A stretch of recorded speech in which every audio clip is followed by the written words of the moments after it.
السلام عليكم ورحمة الله وبركاته. إن الحمد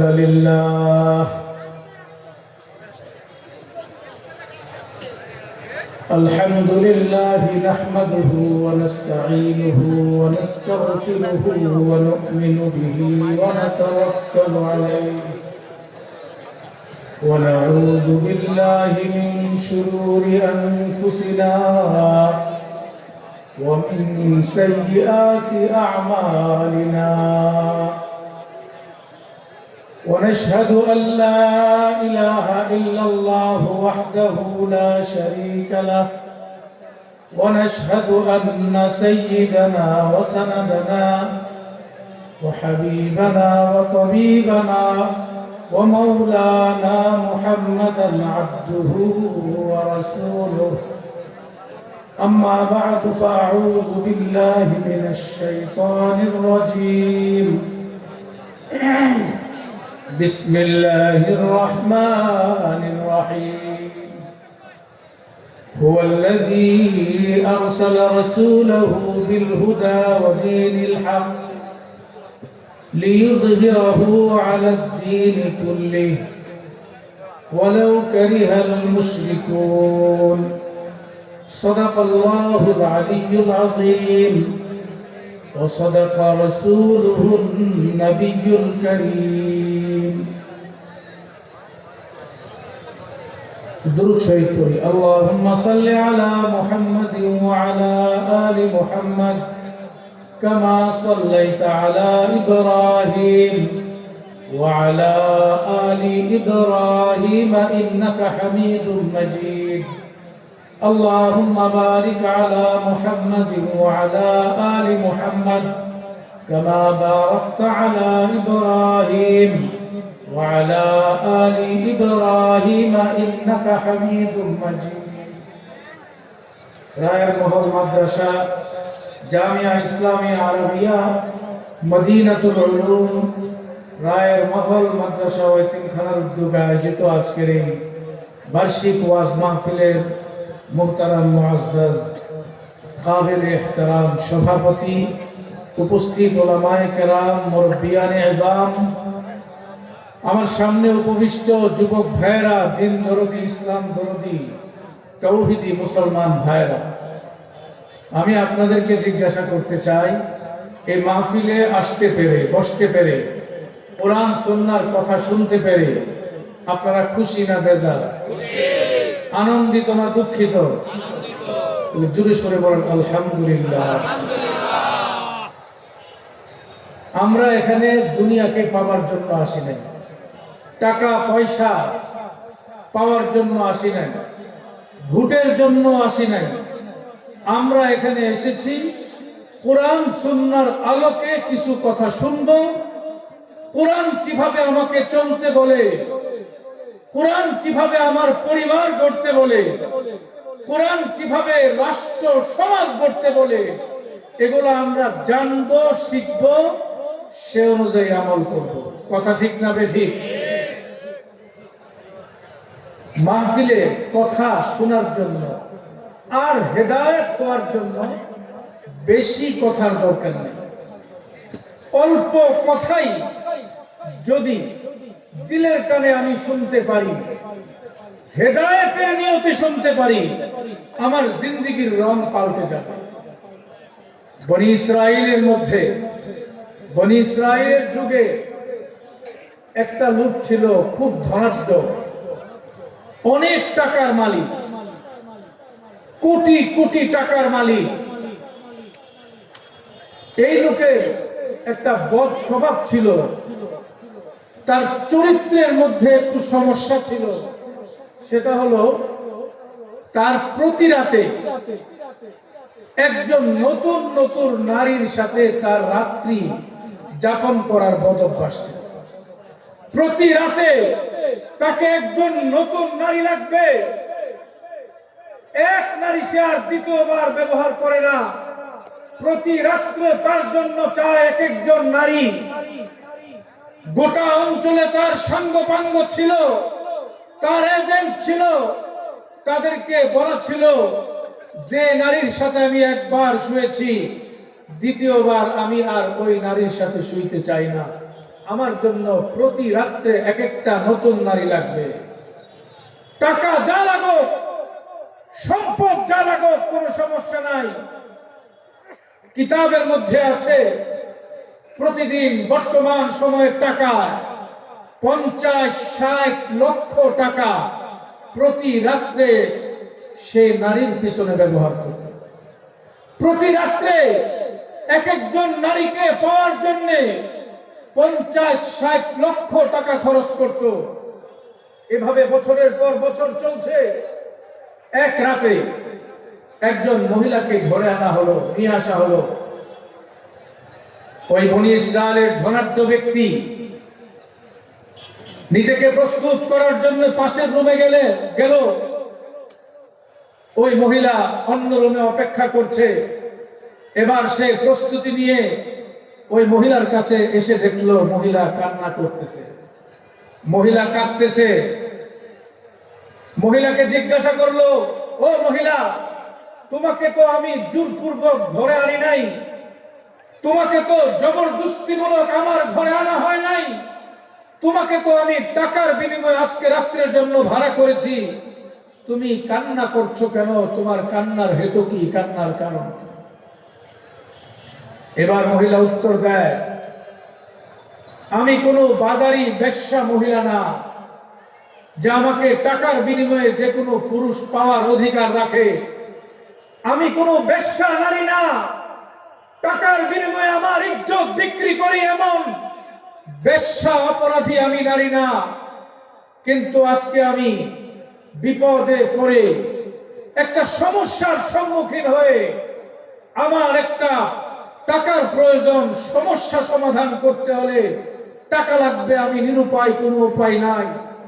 আপনার সাঙ্গপাঙ্গরা এই খবর পেয়ে আমাকে আপনার সাথে একটা রাত্রি থাকার জন্য অফার করেছে, আমি বাধ্য হয়ে আপনার কাছে এসেছি।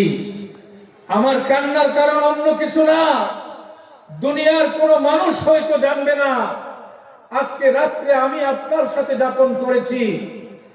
আমি কান্না করছি ওই কথা চিন্তা করে কাল কিয়ামতের ময়দানে আমি আল্লাহর সামনে এই মুখ কিভাবে দেখাবো যে আমি একজন বেগানা পুরুষের সামনে নিজের কাপড়কে খুলেছিলাম। আমি একজন বেগানা পুরুষের সামনে নিজের কাপড় খুলেছিলাম। এই চেহারা আর এই মুখ নিয়ে আমার রবের সামনে কিভাবে দাঁড়াবো সেই চিন্তা করে আমি কান্না করছি। আল্লাহু আকবার। এই মহিলা কান্দে। যখন কেঁদে কেঁদে উত্তর দিল, ওই ধনাঢ্য বনী ইসরায়েলের পুরুষ তার হৃদয়ের মধ্যে ধাক্কা লাগলো, সে হুচট খেল।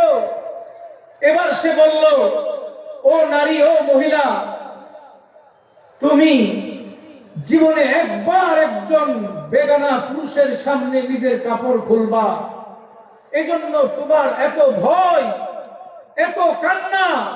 আমি কত বড় অপরাধী, আমি কত বড় দুর্ভাগা যে প্রতি রাতে আমি কোনো না কোনো বেগানা নারীর সাথে রাত্রি যাপন করি। আমি কত বড় অপরাধী, প্রতি রাতে আমি কোনো না কোনো নারীর সাথে নিজের কাপড় খুলি। একদিনও তো আমার অনুভূতির মধ্যে এটা আসলো না। সে আফসোস করতে থাকলো, আফসোস করতে থাকলো। এবার সেও কান্না করে, মহিলাও কান্না করে। এবার বলে, ও মহিলা, যাও, তুমি টাকা নিয়ে যাও, টাকা নিয়ে যাও।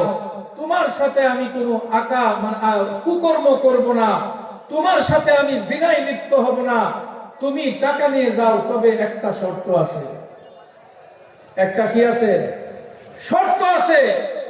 বলে, কি শর্ত? শর্ত হলো, আজকে রাত্রে আমি আমার জিন্দেগীর পুরা জীবনের সমস্ত গুনাহ থেকে আমার রবের কাছে আমি তওবা করব। ও সতী সাধ্বী সালেহা নারী, তুমি আমার তওবার যখন আমি দোয়া করব, তুমি আমার সাথে আমিন আমিন বলবা।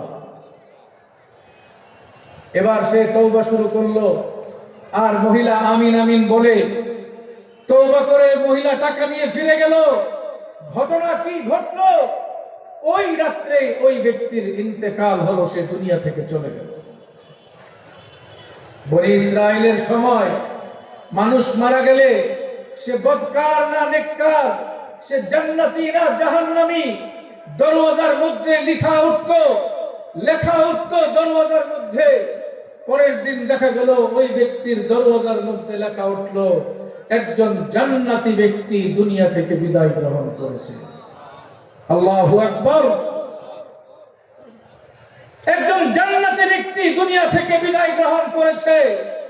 আমার ভাইরা, ওয়াজ আর নসিহত, উপদেশ আর জীবন পাল্টানোর গল্প, বেশি কথা শুনতে হয় না, বেশি বিষয় জানতেও হয় না। জীবন পাল্টানোর জন্য সামান্য একটা উক্তি যথেষ্ট। কথা কি বলেন, ঠিক কিনা? এই যে বেশ্যা, এই যে একটা নারী, সে শুধু একটা বিষয় বলল যে আমি কিভাবে আল্লাহর সামনে দাঁড়াবো, এই কথা তার হৃদয়ের মধ্যে ধাক্কা লাগলো, আর তওবা করলো, সে জান্নাতে চলে গেল। আমরা যদি কথার মতো কথা একটাই নিতে পারি, কথার মতো কথা যদি একটাই গ্রহণ করতে পারি, আমার জীবন পাল্টে যাবে, আমি জান্নাতের বাসিন্দা হয়ে যাব। আলহামদুলিল্লাহ। আমি আপনাদের সামনে এজন্যই বলবো, মুখতাসর কথা হবে, মুখতাসর লম্বা কোনো কথা হবে না। কয়েকটা আমলের কথা আপনাদেরকে বলবো। আর আমাদের একটা মিশন আছে। এই মিশন বর্তমান সময়ে বাংলাদেশের, গোটা বিশ্বের মুসলমানদের করণীয় সম্পর্কে দু একটা কথা বলেই কথা শেষ করে ফেলব। আমি আপনাদেরকে একটা আমল শিখাইতে চাই। প্রতিদিন কিছু ইস্তেগফার করা, প্রতিদিন কিছু ইস্তেগফার করা। ইস্তেগফার আমরা সবাই জানি, আস্তাগফিরুল্লাহ রাব্বি মিন কুল্লি যামবি ওয়া আতুবু ইলাইহি। আপনি যদি ইস্তেগফার, লম্বা ইস্তেগফার না পারেন, তাহলে ছোট করে বলা, আস্তাগফিরুল্লাহ। সবাই বলেন, আস্তাগফিরুল্লাহ, আস্তাগফিরুল্লাহ, আস্তাগফিরুল্লাহ।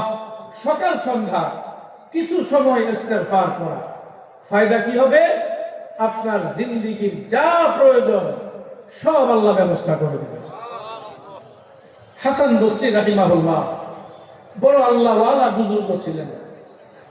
তার কাছে এক লোক দিয়া বলল, হযরত, ব্যবসা বাণিজ্য বড় কঠিন অবস্থা, ব্যবসায় কোনো লাভ নাই। উনি তারে শিখাইলেন, প্রতিদিন ইস্তেগফার পড়তে থাকো। আরেকজন এসে বলল, হযরত, জমিনে বৃষ্টি হয় না, অনাবৃষ্টির কারণে জমিন আবাদ করা যাচ্ছে না। হাসান বসরি তাকেও বলে ইস্তেগফার করো। এবার হাসান বসরির কাছে আরেকজন আসলো, আইসা বলল, হযরত, আমি নিঃসন্তান, আমার বাচ্চা হয় না। এবার হাসান বসরি বলে, তুমিও ইস্তেগফার করো।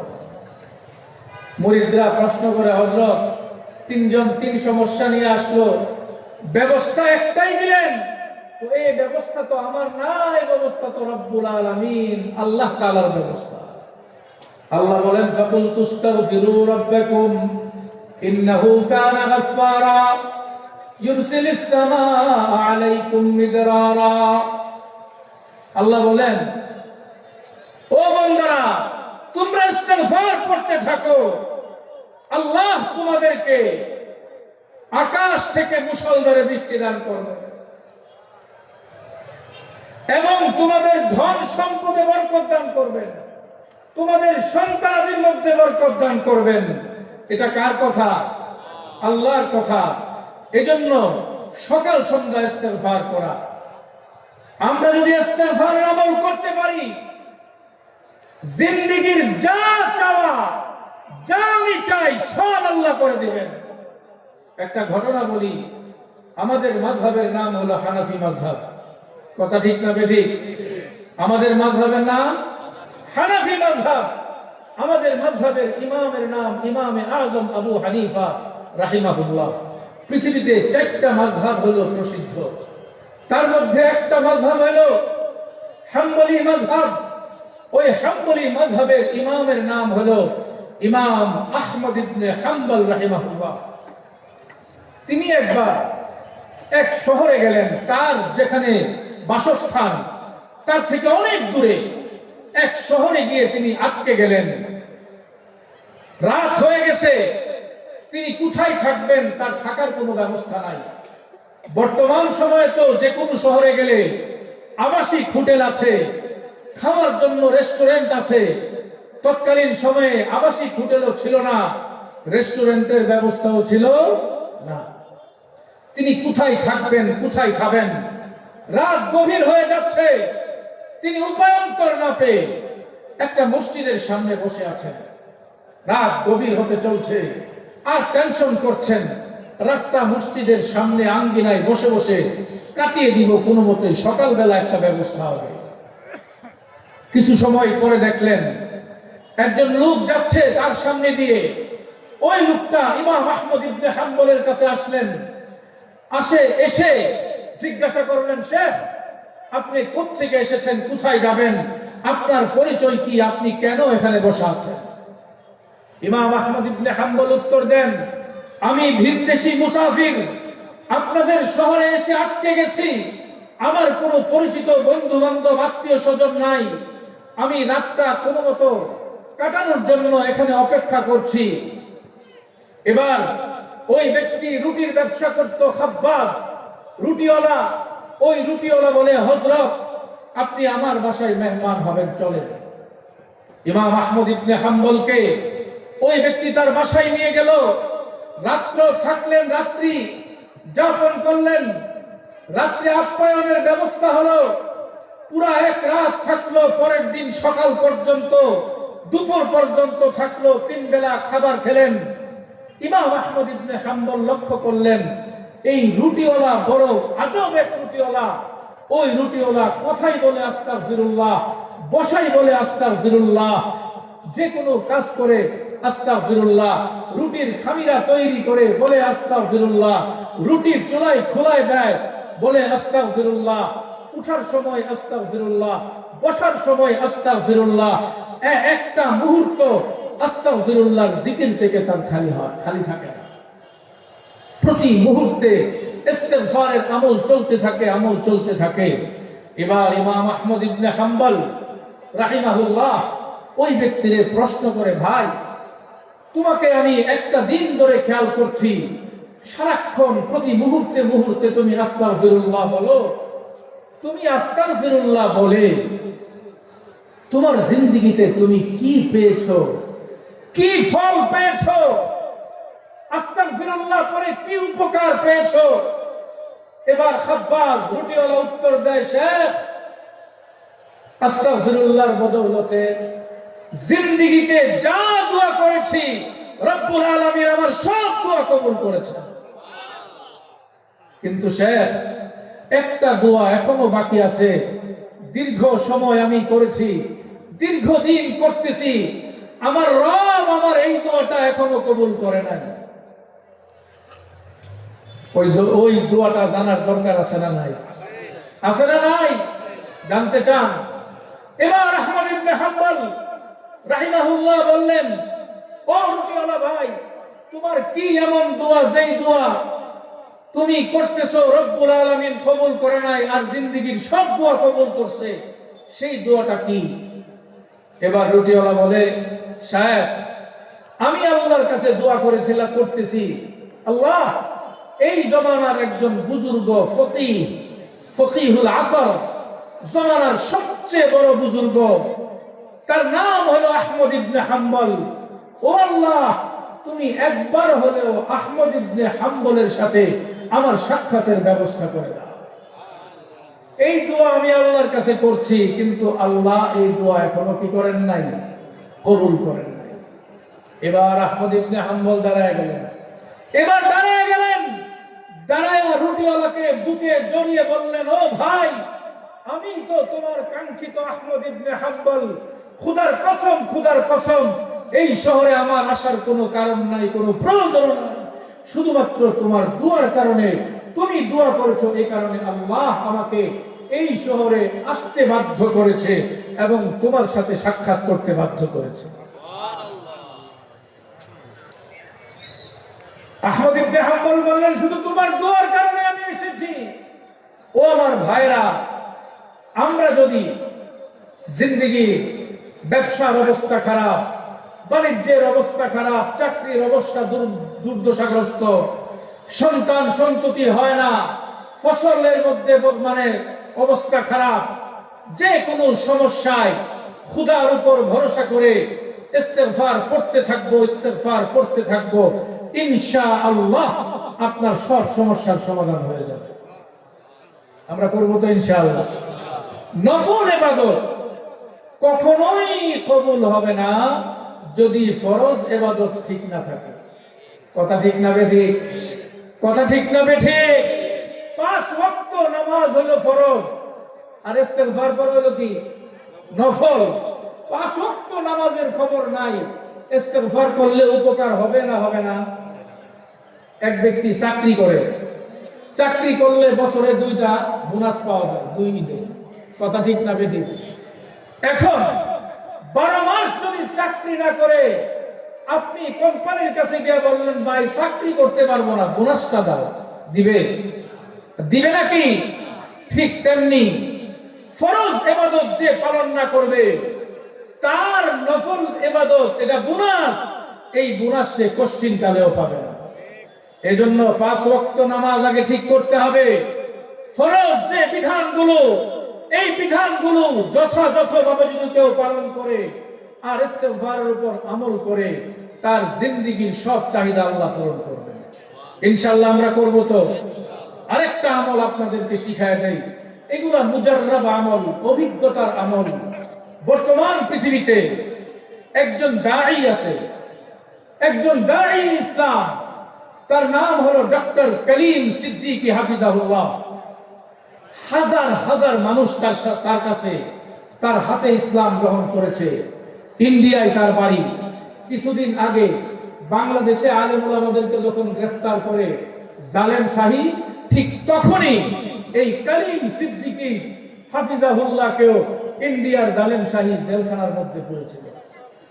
দ্বীনের দাঈরা দ্বীনের দাওয়াত দিবে, হক কথা বলবে, ইসলামের দাওয়াত দিবে।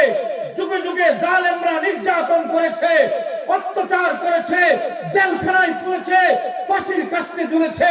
ইসলামের সৈনিকরা ইসলাম থেকে এক চুলো বিচ্যুত হয় নাই, কিয়ামত পর্যন্ত বিচ্যুত হবে না ইনশাআল্লাহ। কথা ঠিক না বেঠিক? ডক্টর কলিম সিদ্দিকী, হাজার হাজার মানুষ তার সাথে ইসলাম গ্রহণ করেছেন। তিনি তার কিতাবে লিখেছেন, তার একটা মাসিক পত্রিকা আছে, মাসিক আরগুমান পত্রিকায় আমি পড়েছি। তিনি লিখছেন, তিনি একবার একটা হসপিটালে গেলেন চিকিৎসা করবেন এই উদ্দেশ্যে। এবার গিয়ে দেখেন দূরে একটা সুদর্শন যুবক হুইল চেয়ারের মধ্যে বসা, হুইল চেয়ারে বসা।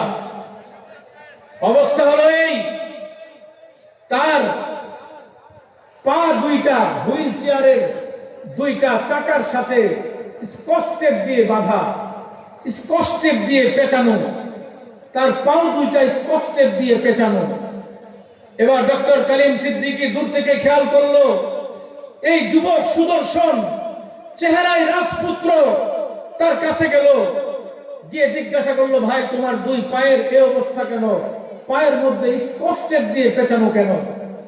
এবার যুবক উত্তর দেয়, হুজুর আমার একটা রোড অ্যাক্সিডেন্ট হয়েছিল, এই রোড অ্যাক্সিডেন্টের কারণে আমার 2টা পা চরম আঘাতপ্রাপ্ত হয়। ইন্ডিয়াতে চিকিৎসা করেছি, অপারেশন করেছি আমেরিকার শ্রেষ্ঠ হসপিটালে। অপারেশন করার পরে আমার ঘা ভালো হয়েছে, কিন্তু অবস্থা হলো এই, পাও 2টা যদি আমি কোনো কিছুতে আটকে না রাখি, খালি লাফায়, পাও 2টা খালি লাফাইতে থাকে, ছটফট করতে থাকে, এক জায়গায় থাকে না। এই জন্য স্কচটেপ দিয়া পেঁচায়া চিকিৎসা নেওয়ার জন্য এসেছি। এবং আমেরিকার হসপিটাল বলছে কখনোই তোমার পায়ের এই ছটফটানি বন্ধ হবে না। ডক্টর কলিম সিদ্দিকী দাঈ ইসলাম তাকে বলল, তার পরিচয় জানলো, পরিচয় জানার পরে জানলো এই যুবকটা ব্রাহ্মণ পুত্র, ব্রাহ্মণ পরিবারের খুব উচ্চ বংশীয় একটা যুবক। তাকে বলল, ভাই তোমাকে আমি 2টা জব শিখাইতে পারি। জব, মানুষ তো হিন্দু, যদি কয় জিকির করব, জিকির করলে তো সে করবে না। বলল তোমাকে 2টা জব দিব, এই 2টা জব যদি তুমি শিক্ষা মানে সবসময় পড়তে থাকো, আমি আমার অভিজ্ঞতা থেকে জানি এই 2 জবের কারণে তোমার একটা ভালো ব্যবস্থা হতে পারে। ওই যুবক আগ্রহ সহকারে ওই 2টা জব শিখলো। কি জব? খুব সোজা। একটা হলো ইয়া হাদি ইয়া রহিম। বলেন ইয়া হাদি ইয়া রহিম। ইয়া হাদি হলো আল্লাহর নাম, ইয়া রহিম কি আল্লাহর নাম। আল্লাহর 2টা নাম শিখাই দিল, ইয়া হাদি ইয়া রহিম। হাদি মানে হলো পথ প্রদর্শক, যিনি পথ দেখান। রহিম অর্থ হলো দয়ালু, দয়াবান। এই 2টা জব তুমি করতে থাকো, ইনশাআল্লাহ তুমি একটা ভালো উপকার পাবে। এবার সুদর্শন ব্রাহ্মণ পুত্র যুবক বাড়িতে চলে গেল। জব 2টা, জিকির 2টা চলতে থাকলো। এবার জব করে, সবসময় জব করে, দিলের মধ্যে শান্তিও লাগে। ঘটনা কি ঘটলো? একদিন সে তার বাড়ি থেকে দিল্লি যাবে। দিল্লি যাওয়ার পথে সে একটা মাইক্রোবাসের মধ্যে ছিল, ড্রাইভিং সিটের পাশেই বসা। তার মাইক্রোবাসটা সরাসরি একটা ট্রাকের মুখোমুখি অ্যাক্সিডেন্ট। ট্রাকের মুখোমুখি অ্যাক্সিডেন্ট। কি ঘটলো? তার ড্রাইভিং সিটে ছিল তার আপন শ্যালক। ওই তার আপন শ্যালক সহ আরেকজন স্পট ডেথ, সাথে সাথে মারা গেল।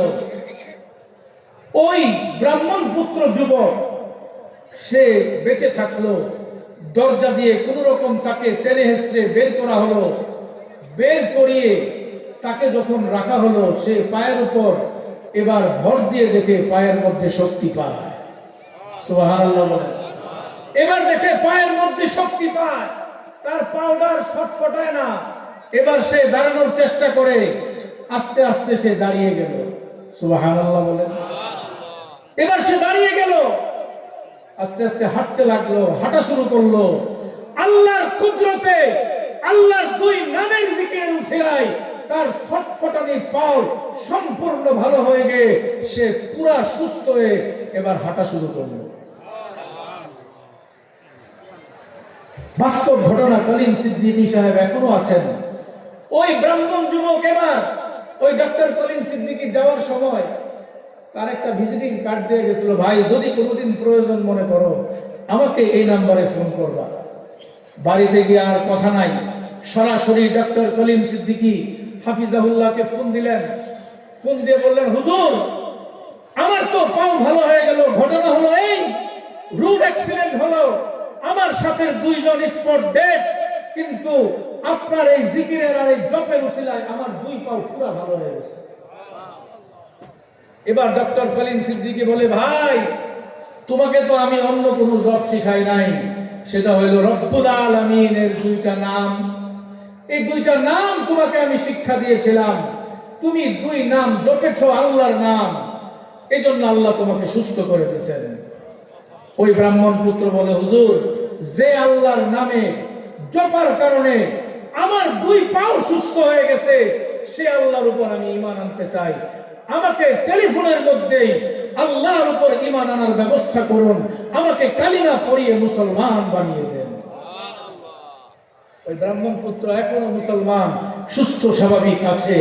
এজন্য বুজুর্গানে দ্বীন বলেন, যে কোনো পেরেশানিতে, বিপদে, বালা মুসিবত, অসুখ বিসুখে আল্লাহর এই 2টা নাম যদি কেউ জিকির করতে থাকে, ইনশাআল্লাহ ইনশাআল্লাহ আল্লাহ তার জন্য একটা সুন্দর ব্যবস্থা করে দেবেন। আমরা করতে পারবো তো ইনশাআল্লাহ। শর্ত কি? ফরজ ইবাদত ঠিক থাকতে হবে। শর্ত কি? ফরজ ইবাদত ঠিক থাকতে হবে। যদি ফরজ ইবাদত ঠিক না থাকে তাহলে নফল ইবাদত কোনো কাজে করবে না। আল্লাহ আমাদেরকে বুঝার তৌফিক দান করুন। আমি আপনাদের সামনে পবিত্র কুরআন শরীফের একটা আয়াত আপনাদের সামনে তেলাওয়াত করেছি। এই আয়াতের মধ্যে আল্লাহ তাআলা তার নবী মুহাম্মদুর রাসূল সাল্লাল্লাহু আলাইহি ওয়াসাল্লামকে এই বিশ্বে মানব জাতির কাছে কেন পাঠিয়েছেন তার দিক নির্দেশনা আল্লাহ এই আয়াতের মধ্যে দিয়েছেন। আল্লাহ বলেছেন, হুয়াল্লাযী আরসালা রাসূলাহু বিল হুদা ওয়া দীনিল হক, আমি আমার রাসূলকে হেদায়েত এবং দ্বীনে হক দিয়া, কুরআন এবং ইসলাম দিয়ে আমি প্রেরণ করেছি। উদ্দেশ্য হলো লিইয়ুযহিরাহু আলাদ দীনি কুল্লি, পৃথিবীর সমস্ত মতবাদের উপর ইসলামকে বিজয়ী করার জন্য। কি জন্য? ইসলামকে বিজয়ী করার জন্য। ইসলাম যদি বিজয়ী না থাকে, ইসলাম যদি পরাজিত থাকে, ইসলামের চেহারা বোঝা যায় না, ইসলামের সৌন্দর্য বোঝা যায় না। আমাদের দেশে ইসলাম পরাজিত না বিজয়ী? কথা জোরে বলেন। ইসলাম পরাজিত। ইসলাম আসলে পরাজিত না, পরাজিত হলে আমরা মুসলমানরা। কথা ঠিক না বেঠিক? কোরআন যদি রাষ্ট্রে প্রতিষ্ঠিত না হয়, কোরআনের আইন যদি রাষ্ট্রে প্রতিষ্ঠিত না হয়, ইসলামের সৌন্দর্য বোঝা যায় না, ইসলামের চেহারাও বোঝা যায় না। আমরা যে ইসলাম পালন করছি এটা পূর্ণাঙ্গ ইসলাম না, এটা হলো আংশিক ইসলাম, এটা হলো ব্যক্তিগতভাবে আমলের ইসলাম, এটা হলো সামাজিকভাবে আমল করার ইসলাম, রাষ্ট্রীয়ভাবে আমল করার ইসলাম বাংলাদেশে নাই। যে কারণে আংশিক ইসলাম আমরা পালন করি। আংশিক ইসলাম মুসলমানরা যখন পালন করে, সেই মুসলমানদের উপর ছড়ি ঘুরায়, মুসলমানদের উপর মাতবরি করে বেঈমানরা, কাফেররা। এটাই পৃথিবীর ইতিহাস। মুসলমানদের যখন রাজত্ব না থাকে, মুসলমানদের যখন নেতৃত্ব না থাকে, মুসলমানদের যখন খেলাফত না থাকে, এই মুসলমানদের উপর ছড়ি ঘুরায় কাফেররা, বেঈমানরা। এটা হলো ইতিহাস। আজকে 100 বছর হয়ে গেছে মুসলমানদের খেলাফত নাই। 1924 সালে তুরস্কে খলিফা আব্দুল মজিদকে পরাজিত করার মধ্য দিয়ে খেলাফতের কবর রচনা করা হলো। তারপর থেকে পৃথিবীর মুসলমানরা ইসলামী নেতৃত্ব থেকে বঞ্চিত, ইসলামী খেলাফত থেকে বঞ্চিত, পুরা কোরআনের উপর আমল করা থেকে বঞ্চিত। কথা ঠিক না বেঠিক? কিন্তু মুসলমানরা আজকে তাদের উপর এমন একটা জীবন ব্যবস্থা চাপানো হয়েছে, মুসলমানরা আংশিক দিন পালন করে তারা সন্তুষ্ট। তারা আর খোঁজ নেয় না পূর্ণাঙ্গ দিনের, তারা আর চিন্তা করে না ও মুসলমান। মুসলমান কখনোই মাথা সোজা করে দাঁড়াতে পারে না যদি রাষ্ট্রে ইসলাম না থাকে। রাষ্ট্রে ইসলাম যদি না থাকলে মুসলমানদের করণীয় ঠিক কি ছিল আর আমরা করছি কি? ইতিহাস থেকে একটা ঘটনা বলেই আমি আমার কথা শেষ করব। ইসলামের ইতিহাসে খেলাফতে আব্বাসিয়া দীর্ঘদিন শাসন করেছে, দীর্ঘ সময় খেলাফতে আব্বাসিয়া শাসন করেছে। পৃথিবীতে একটা বাহিনীর আবির্ভাব হলো, সেই বাহিনীর নাম হলো মঙ্গল বাহিনী, তাতার বাহিনী। এই তাতাররা চীন থেকে নিয়ে অস্ট্রেলিয়া পর্যন্ত গোটা পৃথিবীতে সন্ত্রাসের রাজত্ব কায়েম করেছিল। তারা আব্বাসী খেলাফতের রাজধানী ইরাকে হামলা করলো। 40 দিন পর্যন্ত তাদের হামলা অব্যাহত থাকলো। 40 লক্ষ মুসলমানদেরকে হত্যা করলো। মুসলমানদের পড়া মচা পচা লাশ রাজপথে থেকে, রাস্তাঘাটে থেকে অবশিষ্ট মুসলিমীয় মুসলমান যারা বেঁচে ছিল তারাও মহামারীতে আক্রান্ত হয়ে গেল। মুসলমানদের ঘর বাড়ি অট্টালিকাগুলো ধুলার সাথে মিশিয়ে দিল। মুসলিম জাতি আবার কোমর সোজা করে দাঁড়াবে, পৃথিবীর কেউ আর বিশ্বাস করে না।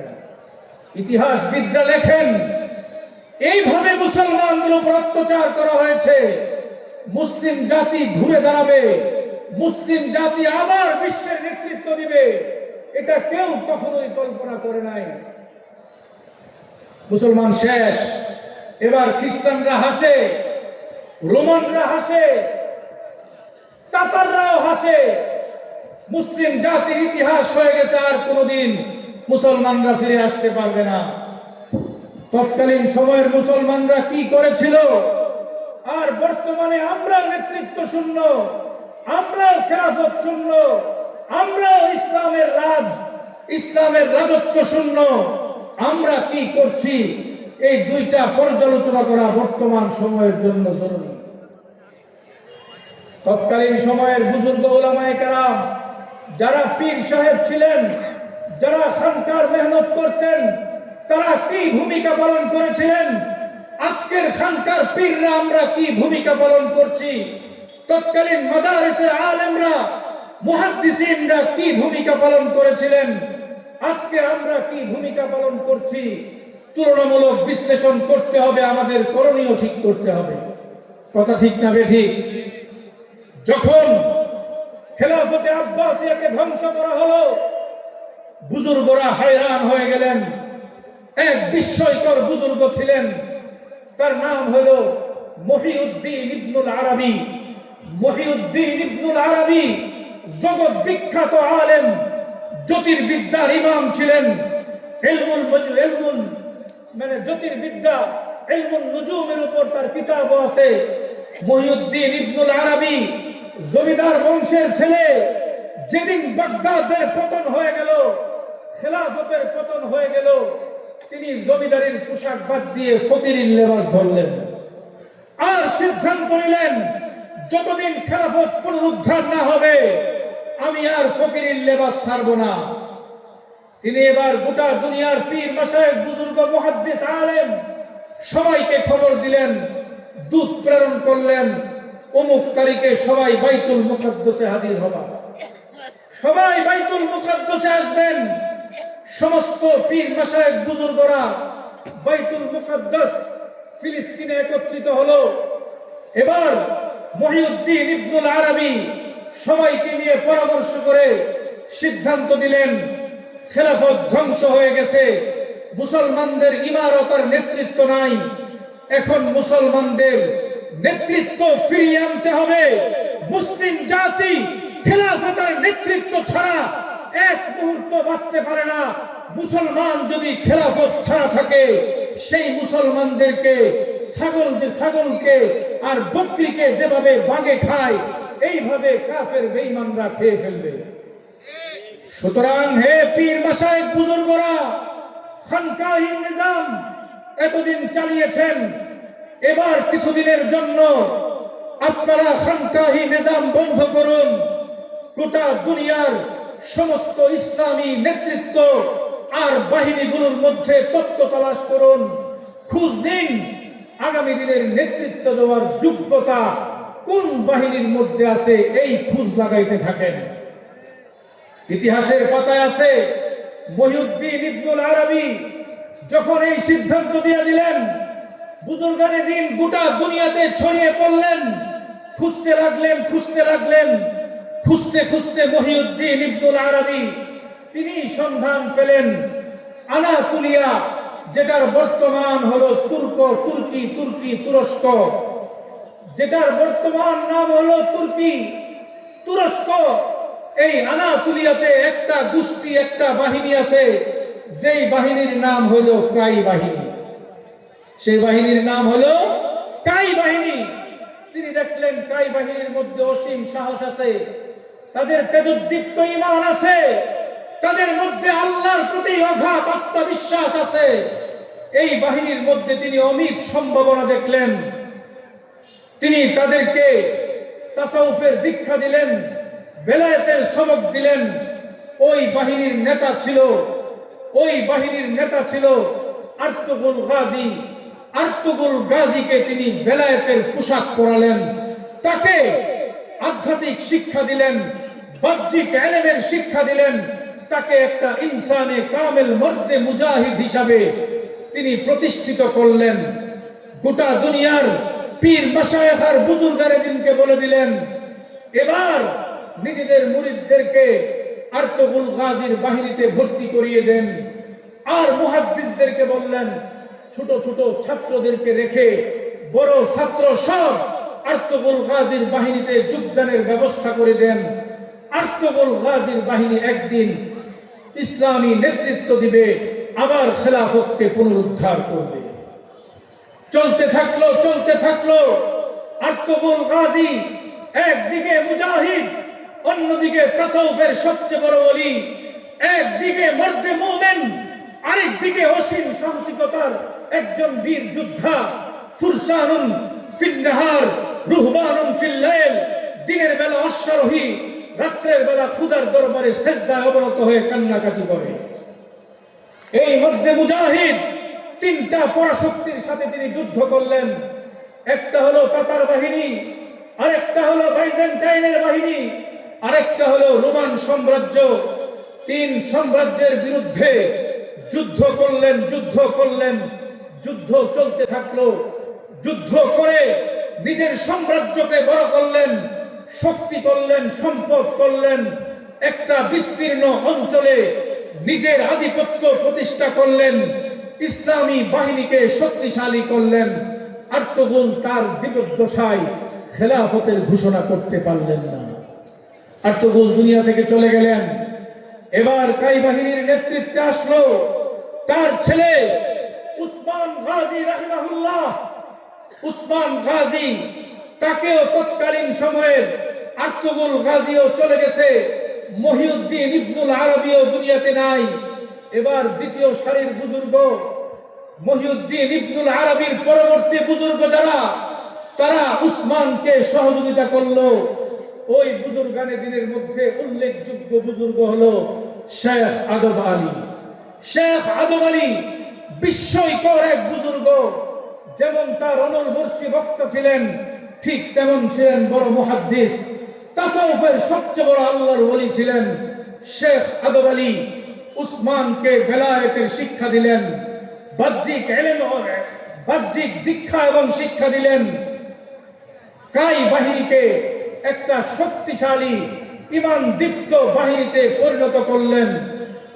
আর আদব আলী গোটা দুনিয়ার পীর মাশায়েখের কাছে খবর পৌঁছালেন, নিজেদের মুরিদদেরকে উসমানের বাহিনীতে ভর্তি করো। ইতিহাসের পাতায় আছে, তৎকালীন ভারতবর্ষের যারা পীর মাশায়েখ ছিলেন, তারাও তাদের মুরিদদেরকে এই উসমানের বাহিনীতে প্রেরণ করেছিলেন। আলহামদুলিল্লাহ, উসমান তিন বাহিনীর সাথে লড়াই করলেন। এই তিন বাহিনীর সাথে লড়াই করে তিনি দীর্ঘ সংগ্রাম করলেন, তাতারদেরকে পরাজিত করলেন, বাইজেন্টাইনকে পরাজিত করলেন, রোমান সাম্রাজ্যকে পরাজিত করে তিনি এক সময় খেলাফতের ঘোষণা দিলেন, যেই খেলাফতের নাম হলো উসমানী খেলাফত। আল্লাহু আকবার, আল্লাহু আকবার। তিনি খেলাফতের ঘোষণা দিলেন। 750 বছর পর্যন্ত পৃথিবীতে উসমানী খেলাফতের নেতৃত্ব ছিল। পৃথিবীতে আল্লাহর হুকুমত অনুযায়ী, আল্লাহর বিধান অনুযায়ী পৃথিবীকে শাসন করেছে উসমানী খেলাফত। ইংরেজিতে যার নাম হলো অটোমান সাম্রাজ্য, অটোমান এম্পায়ার। এই অটোমান এম্পায়ার 750 বছর পর্যন্ত রাজত্ব করেছে। সেই উসমানী খেলাফতের সর্বশেষ খলিফা ছিল খলিফা আব্দুল মজিদ। 1924 সালে ইতালি এবং ব্রিটিশের ষড়যন্ত্রের মধ্য দিয়ে সেই খেলাফতকে ধ্বংস করে তারা পৃথিবীতে একটা রাজত্ব, একটা আধিপত্য বিস্তারের জন্য পৃথিবীতে দুইটা রাজনৈতিক সিস্টেম আবিষ্কার করেছে। একটার নাম হলো সেকুলারিজম, আরেকটার নাম হলো ন্যাশনালিজম। তারা আবিষ্কার করেছে রাষ্ট্রের অধিবাসী যারা, তাদের কোনো ধর্ম পরিচয় থাকবে না। হিন্দুর জন্য যে আইন, মুসলমানদের জন্য একই আইন। আছে না নাই? বাংলাদেশে হিন্দুর জন্য যে আইন, মুসলমানদের জন্য একই আইন। অথচ হিন্দু ধর্মে মদ খাওয়া হালাল, মুসলমানদের ধর্মে মদ খাওয়া হারাম। হিন্দু ধর্মে সুদ খাওয়া, তাদের কারো কারো মতে সুদ খাওয়া বৈধ, আর ইসলামের বিধান পরিষ্কার সুদ খাওয়া এটা জিনা করার চেয়েও বেশি অপরাধ। কথা ঠিক না বেঠিক? এইরকম ইসলাম পূর্ণাঙ্গ জীবন ব্যবস্থা, এখানে আইন আছে, এখানে বিধিমালা আছে, এখানে ইসলামের শিক্ষা নীতি আছে, আইনের নীতি আছে, অর্থ ব্যবস্থা আছে, সবকিছু ইসলামের মধ্যে আছে, অন্য কোনো ধর্মে নাই। কিন্তু রাষ্ট্র আমাকে বলে তোমার ধর্ম ব্যক্তিগত, তোমার ধর্ম বেশির চেয়ে বেশি সামাজিক, তোমার ধর্ম রাষ্ট্র চলে না। কথা ঠিক না? বলে রাষ্ট্রের কোনো ধর্ম নাই। আর তারা কি আবিষ্কার করলো? বিভিন্ন ভূখণ্ডের ভিন্ন ভিন্ন পরিচয় তারা সৃষ্টি করলো। তারা বলল এই ভূখণ্ডের অধিবাসীদের নাম বাংলাদেশি, আর পাশের ভূখণ্ডের অধিবাসীদের নাম হলো ইন্ডিয়ান, পাশের ভূখণ্ডের অধিবাসীর নাম হলো পাকিস্তানি। এই যে দুইটা পরিচয় গোটা দুনিয়ার মানুষকে দিল, একটা হলো রাষ্ট্রীয়ভাবে সবাই সেকুলার, আরেকটা হলো জাতীয়তাবাদী। এই দুই পরিচয় দিয়ে আপনারা খেয়াল করেছিলেন ফেসিবাদী শেখ হাসিনার আমলে একজন আওয়ামী লীগের সাধারণ সম্পাদক ছিল সৈয়দ আশরাফ, বলেছিল আমি হিন্দুও না মুসলিমও না, আমি হইলাম বাঙালি। বলেছিল না? মনে আছে আপনাদের? এটা কিন্তু ভিন্ন কোনো বিষয় না, এটা রাষ্ট্রের পরিচয়। এই রাষ্ট্রের কেউ পরিচিত মুসলিম হিসাবে না, এই রাষ্ট্রের পরিচয় কারো হিন্দু না, এই রাষ্ট্রের পরিচয় হলো আমরা বাঙালি। এইভাবে মানুষকে, ইসলামকে মসজিদের মধ্যে আবদ্ধ করার জন্য, একেবারে ব্যক্তিগত একটা ধর্ম হিসাবে প্রতিষ্ঠা করার জন্য আমাদের মুসলমানদের উপর তারা সেকুলারিজম চাপিয়ে দিল। আর কি করলো? তারা দুনিয়াতে নিজেদের আধিপত্য এবং কর্তৃত্ব প্রতিষ্ঠার জন্য তারা একটা জাতিসংঘ তৈরি করলো, ইউনাইটেড নেশন, একটা জাতিসংঘ তারা তৈরি করলো। এই জাতিসংঘের কনসেপ্ট কোত্থেকে পেয়েছে? খেলাফত ব্যবস্থা থেকে পেয়েছে। খেলাফত ব্যবস্থার আদল ছিল এই, পৃথিবীতে মুসলিম অধ্যুষিত যে কোনো অঞ্চলে যখন যে শাসক হবে খলিফার পারমিশন লাগবে, খলিফার স্বীকৃতি লাগবে। ঠিক তেমনি তারা জাতিসংঘ প্রতিষ্ঠা করে, যেখানে যে কোনো ভূখণ্ডে নতুন রাষ্ট্র হোক আর নতুন সরকার গঠন করে জাতিসংঘের পারমিশন লাগে, স্বীকৃতি লাগে। কনসেপ্ট কোত্থেকে পেয়েছে? খেলাফত রাষ্ট্র ব্যবস্থা থেকে। আজকে আমাদের উপর তাদের কর্তৃত্ব, কাফের বেঈমান তাগুতের কর্তৃত্ব এবং আধিপত্যবাদকে প্রতিষ্ঠার জন্য আমাদের ইসলামকে ব্যক্তিগত ধর্ম হিসাবে বানানোর তারা ষড়যন্ত্র করেছে। সেই ষড়যন্ত্রে তারা কিছুটা সাকসেস পেয়েছে। কথা ঠিক না বেঠিক? আজকে আমরা মনে করি হিন্দুও একটা ধর্ম, ইসলামও একটা ধর্ম। হিন্দু ধর্মেও কিছু উপাসনা আছে, ইবাদত আছে, ইসলামেও কিছু উপাসনা আছে, ইবাদত আছে। ইসলামটা কি শুধু ইবাদত করার নাম? ইসলামে অর্থ ব্যবস্থা আছে, ইসলামে বিচার ব্যবস্থা আছে, ইসলামের দণ্ডবিধি আছে, ইসলামের শিক্ষা ব্যবস্থা আছে, ইসলামের জীবনের যা প্রয়োজন সব কিছু ইসলামের মধ্যে আছে। কথা ঠিক না বেঠিক? কিন্তু আমাদেরকে মসজিদের মধ্যে আবদ্ধ করে আমাদের উপর শাসন কার্য পরিচালনার জন্য কাফের আর বেঈমানরা এই শাসন ব্যবস্থা আমাদের উপর চাপিয়ে দিয়েছে। উত্তরণের পথ কি? উত্তরণের পথ কি? ও মুসলিম, আমরা কখনোই শক্তিশালী হতে পারবো না, আমরা কখনোই আমাদের শক্তিমত্তার পরিচয় দিতে পারবো না। ইসলামের গৌরব গাথা শুধু শুনেই যাব আর বর্ণনা করেই যাব। নিজেরা যদি ইতিহাস লিখতে চাই, আমরা যদি নিজেদের গৌরব গাথা সৃষ্টি করতে চাই, তাহলে আল্লাহর দ্বীনকে আল্লাহর জমিনে গালেব করতে হবে, আল্লাহর দ্বীনকে আল্লাহর জমিনে বিজয়ী করতে হবে। আপনারা কি রাজি আছেন? কোরআনের শাসন বাংলাদেশে প্রতিষ্ঠা করতে হবে। কোরআনের শাসন যদি প্রতিষ্ঠা না হয়, ও ভাই, আমি পুরা কোরআনের উপর আমল করতে পারবো না। পুরা কোরআনের উপর আমল করতে পারবো? পুরা কোরআনের উপর আমল করতে হলে কোরআনের শাসন বাংলাদেশের রাজত্বে কায়েম করতে হবে। রাজি আছেন তো? আজকে এক শ্রেণীর লোক আছে তারা কোরআনের রাজনীতির কথা শুনলে তাদের গা চুলকায়। আছে না নাই? তারা মসজিদে ইসলামের রাজনৈতিক, ইসলামের রাজত্বের, ইসলামের আদর্শগুলোর কথা যদি বলা হয় তখন তারা বলে হুজুর মসজিদে আবার রাজনীতি কিসে? অথচ কোরআন স্পষ্ট কোরআনের মধ্যে 500টা আয়াত আছে যে আয়াতগুলো রাষ্ট্রের সাথে সম্পৃক্ত। কথা ঠিক না বেঠিক? কোরআনের 500টা আয়াত আছে, ব্যক্তিগতভাবে আমল করা যায় না, রাষ্ট্রে ইসলাম কায়েম করে আমল করতে হয়। তাহলে কোরআন কি কিছু মানবেন আর কিছু মানবেন না এমন হবে? পূর্ণ কোরআন মানতে হবে। কথা ঠিক? পূর্ণ কোরআন মানতে হবে।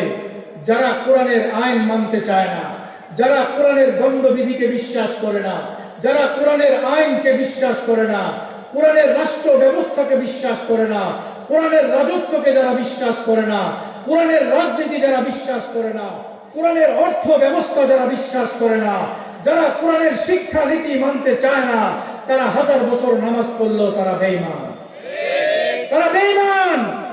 এটা আমার কথা না, আল্লাহর কোরআন বলছে আফাতুমিনুনা বিবাদিল কিতাব ওয়া তাকফুরুনা বিবাদ। তোমরা কোরআনের কিছু মানবা, কোরআনের নামাজ মানবা, কোরআনের যাকাত মানবা, কোরআনের হজ মানবা, কোরআনের সাদকা খায়রাত তাসবিহ তাসাউফ জিকির আজগার দান খায়রাত এগুলো সবই মানবা, কিন্তু কোরআনের রাজনীতি শুনলে তোমার গা চুলকায়। হুজুররা যখন আন্দোলনের কথা বলে তখন তোমার ভালো লাগে না, তুমি জালেমের ভূমিকায় অবতীর্ণ হয়ে আলেমদের গায়ে আঘাত করো। করে নাই? ওয়াজের মঞ্চে হক কথার আওয়াজ যখন উঠত, সন্ত্রাসীরা এসে হুজুরদের গলা চেপে ধরার চেষ্টা করত, মাইক কেড়ে নিত। সেই সন্ত্রাসীরা আজকে বিদায় হয়েছে। আমার ভাইয়েরা, পরিষ্কার বক্তব্য, যারা কোরআনের কিছু মানবে আর কোরআনের কিছু বিধানকে অস্বীকার করবে, পরিষ্কার কোরআন বলতেছে ফামা জাযাউ মান ইয়াফআলু মিনকুম ইল্লা খিজয়ুন ফিল হায়াতিদ দুনিয়া। তোমাদের মধ্যে যারা এমনটা করবে তাদের জন্য দুনিয়ার জীবনে লাঞ্ছনা আর অপমান। এই যে যারা কোরআনের রাজনীতির বিরোধিতা করেছিল গত 15 বছর, যারা আলেমদেরকে জেলে নিয়ে নির্যাতন করেছে, যারা ইসলামী নেতৃবৃন্দকে ফাঁসি দিয়েছে, যারা এদেশে ইসলাম থাকুক এটা চায় না, ইসলামী শিক্ষার মধ্যে আঘাত করেছে, যারা সংবিধান থেকে আল্লাহর উপর আস্থা বিশ্বাসকে উঠিয়ে সেখানে ধর্মনিরপেক্ষবাদ ব্রাহ্মণ্যবাদ প্রতিষ্ঠা করতে চেয়েছিল, যারা দম্ভ করে বলেছিল শেখ হাসিনা পালায় না, আমি জিজ্ঞাসা করতে চাই অপমান আর লাঞ্ছনা নিয়ে শেখ হাসিনা কি বাংলাদেশে আছে? জোরে বলেন আছে? বলেছিল পালায় না। পৃথিবীতে সবচেয়ে অপমানজনক পলায়নকারী প্রধানমন্ত্রীর নাম হলো শেখ হাসিনা, কুলাঙ্গার শেখ হাসিনা। কথা ঠিক না বেঠিক? অপমান কে করেছে? আল্লাহ করেছে। তারা চেয়েছিল আলেমদেরকে নির্যাতন করে এদেশের ইসলামকে এদেশ থেকে মিটিয়ে দিবে। আল্লাহ বলে ইউরিদুনা লিউতফিউ নূরাল্লাহ ওয়াল্লাহু মুতিম্মু নূরিহি ওয়ালাউ কারিহাল কাফিরুন। আল্লাহ বলতেছেন তারা চেয়েছিল ইসলামের আলোকে শেষ করে দিবে, নিভিয়ে দিবে। আল্লাহ ইসলামের আলোকে প্রজ্বলিত করেন, পরিপূর্ণতা দান করেন। আল্লাহ ছেড়ে দেন, আল্লাহ ছাড় দেন, ছেড়ে দেন না। আজকে যারা ইসলামের রাজনীতি বিরোধিতা করেছিল তারা অপমানিত হয়ে বাংলাদেশ থেকে বিতাড়িত হয়েছে। আগামী দিনে যারা আসার স্বপ্ন দেখে তাদেরকেও বুঝতে হবে ইসলামের রাজনীতি, ইসলামের অর্থনীতি, ইসলামের শিক্ষানীতির বিরোধিতা যদি তোমরাও করো, তোমাদের জন্য আল্লাহর কোরআন বলছে অপমান, অপমান, লাঞ্ছনা, লাঞ্ছনা। আর কিয়ামতে কি হবে? ওয়ায়াউমাল কিয়ামাতি ইউরাদ্দুনা ইলা আশাদ্দিল আযাব। আল্লাহ বলছেন যারা কোরআনের কিছু মানে, নামাজ পড়ে, মসজিদে দান খয়রাত করে, মাদ্রাসায় লিল্লা বোর্ডিং এ পয়সাও দেয়, কিন্তু আলেমরা রাজপথে নামলে লাড়ি দেয়া পিডা আছে না? তাদের ব্যাপারে কি বলছে? কিছু মানবা আর কিছুকে অস্বীকার করবা। ওয়ায়াউমাল কিয়ামাতি ইউরাদ্দুনা ইলা আশাদ্দিল আযাব। আল্লাহ কিয়ামতের দিবসে তোমাদেরকে কঠিন আযাবে নিক্ষেপ করবেন। এই যে জান্নাতে যাওয়ার স্বপ্ন দেখে কিছু আমল করে ঠিকানা কোথায় হবে? ঠিকানা কোথায় হবে? জাহান্নাম। এজন্য আমার ভাইরা, এই দেশে ইসলামের রাজত্ব কায়েম করার দরকার আছে। আছে না নাই? জোরে বলেন আছে না নাই? আলেম ওলামারা যদি ডাক দেন, কারা কারা থাকবেন? কারা কারা থাকবেন? এই দেশে কোরআনের রাজ কায়েম হবে, ইসলামী আইন কায়েম হবে, আলেমদের নেতৃত্ব প্রতিষ্ঠা হবে। এই দেশের মানুষ আর তন্ত্র মন্ত্র দেখতে চায় না, এদেশের মানুষ ইসলামের রাজ কায়েম করতে চায়। আলেম ওলামারা যদি ডাক দেন, আলেম ওলামারা যদি ডাক দেন, আমরা পাশে থাকব। আমাদের স্লোগান হবে, আলেম ওলামা যেখানে, কোরআন সুন্নাহ যেখানে, আলেম ওলামা যেখানে। আজকে বাংলাদেশে ইসলামী জনতার রাহবর শেখুল হাদিস ইবনে শেখুল হাদিস আল্লামা মামুনুল হক, আমি একই জেলখানায়, একই রুমে, কারাগারের অন্ধ প্রকোষ্ঠে, দুইজন মাত্র ব্যক্তি এক রুমে প্রায় 1.5 বছর ছিলাম। সেই নির্যাতনের ইতিহাস যদি বলি, দীর্ঘ সময় যাবে, দীর্ঘ সময় যাবে, নির্যাতন আসবে, ফাঁসির কাস্টে ঝুলবে, ইসলামের সৈনিকরা পিছপা হয় না। একটা ঘটনা শুধু বলি, আমাদেরকে কি ধরনের নির্যাতন করা হয়েছে ইতিহাস বললে রাত শেষ হবে, ঘটনা শেষ হবে না। একজনের ঘটনা বলি, আমাদের এক ভাই চট্টগ্রামের নতুন আলেম, তরুণ আলেম, জেলখানায় নিয়ে তাকে নির্যাতন করা হয়েছে। তাকে কি ধরনের নির্যাতন করা হয়েছে অবর্ণনীয়। 2টা পা লাঠির আঘাতে জর্জরিত, পিঠে লাঠির আঘাত, সে দাঁড়াইতেও পারে না, বসতেও পারে না, শুইলেও কষ্ট হয়। দিন যাচ্ছে, দিন যাচ্ছে, চিকিৎসাও হয় না, জেলখানায় চিকিৎসা নাই। আর হেফাজত আর মৌলবী আলেম হইলে তার তো চিকিৎসা আরো নাই, কোনো চিকিৎসার ব্যবস্থা আমাদের জন্য করে নাই।